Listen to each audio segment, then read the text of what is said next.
আসসালামু আলাইকুম প্রিয় শিক্ষার্থীরা, আরেকটি নতুন ভিডিও নিয়ে তোমাদের সামনে হাজির হলাম। আমি মোহাম্মদ বিল্লাল সরকার, বর্তমানে পড়াশোনা করছি রাজশাহী বিশ্ববিদ্যালয়ে। তো তোমাদের কিন্তু আমি কথা দিয়েছিলাম যে তোমাদের গুচ্ছের সকল আপডেট প্লাস গাইডলাইনমূলক ভিডিও দিব। তো সেই পরিপ্রেক্ষিতে কিন্তু আমরা গতকালের আগের দিন ভিডিও বানিয়েছিলাম যে তোমাদের গুচ্ছের প্রথম মেরিট লিস্ট কিন্তু 5 থেকে 7 তারিখের মধ্যে দিয়ে দেবে। তো তোমরা অনেকজন অনেক কথা বলছো, দেখো 5 তারিখের মধ্যে কিন্তু তোমাদের গুচ্ছের প্রথম মেরিট লিস্ট প্রকাশিত হয়েছে। তো তোমাদের জন্য সুখবর হচ্ছে যে গুচ্ছের প্রথম মেরিট লিস্ট প্রকাশিত হয়ে গেছে। এর সাথে দুঃখের সাথে জানাতে চাই আমাদের এখানে কারেন্ট নাই, এজন্য কিন্তু ভিডিও কোয়ালিটিটা ভালো হচ্ছে না, শুধুমাত্র লাইটিং সিস্টেমের মাধ্যমে কিন্তু করা হচ্ছে। তো তোমাদের গুচ্ছের যে ফলাফলটা সেটা কিন্তু কাল রাত্রে অর্থাৎ কাল রাত্রে 2টা বা 3টার সময় কিন্তু গুচ্ছের ফলাফলটা প্রকাশিত হয়ে গেছে এবং তোমাদের বলেছিলাম যে আমরা 5 তারিখের মধ্যে গুচ্ছের ফলাফলটা প্রকাশিত হয়ে যাবে। তো আমাদের এইগুলো সঠিক আপডেট প্লাস গাইডলাইনমূলক ভিডিও পাওয়ার জন্য কিন্তু চ্যানেলটি সাবস্ক্রাইব করতে অবশ্যই তোমার হবে এবং তোমাকে অনুরোধ করবো চ্যানেলটি সাবস্ক্রাইব করে আমাদের পাশে থাকো।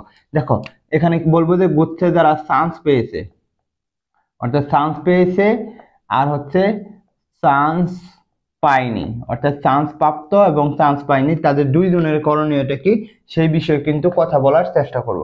যারা চান্স পেয়েছে তাদের কয়েকটা বিষয় কাজ করতে হবে। এক, যারা চান্স পেয়েছে তাদের প্রথম যেটা কাজ করতে হবে সেটা হচ্ছে যে তাদের এখন যেটা করতে হবে 5,000 টাকা দিয়ে এই নির্ধারণটা করতে হবে, অর্থাৎ 5,000 টাকা দিতে বলছে, সে 5,000 টাকা দিয়ে তাদের নির্ধারণটা করে কনফার্ম করতে হবে।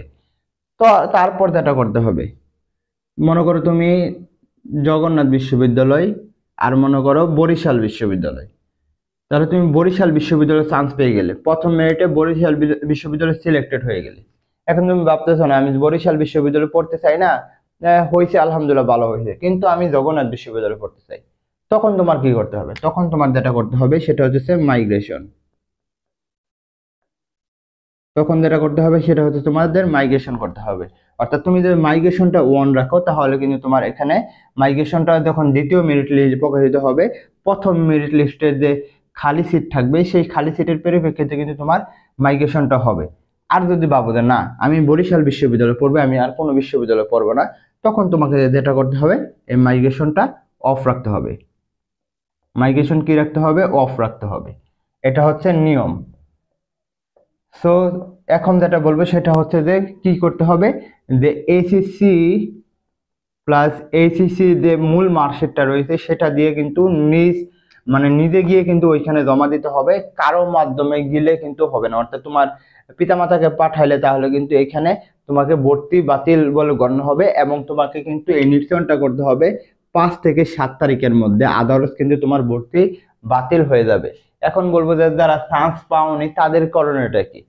তাদের জন্য একটা সুখবর হতে যাচ্ছে যে আমাদের সেকেন্ড টাইম এক্সাম বেস চালু হতে যাচ্ছে আজ আজ থেকে, অর্থাৎ আজ রাত থেকে কিন্তু আমাদের সেকেন্ড টাইম এক্সাম বেস চালু হবে। যারা ফার্স্ট টাইম চান্স পাওনি বা তোমাদের সিরিয়াল অনেক দূরে, তারা কিন্তু আজকের মাধ্যমে আজকে ভর্তি হলে কিন্তু তোমরা আজকে রাত 9টার দিকে পরীক্ষা দিতে পারবে সেকেন্ড টাইম এক্সাম বেসের।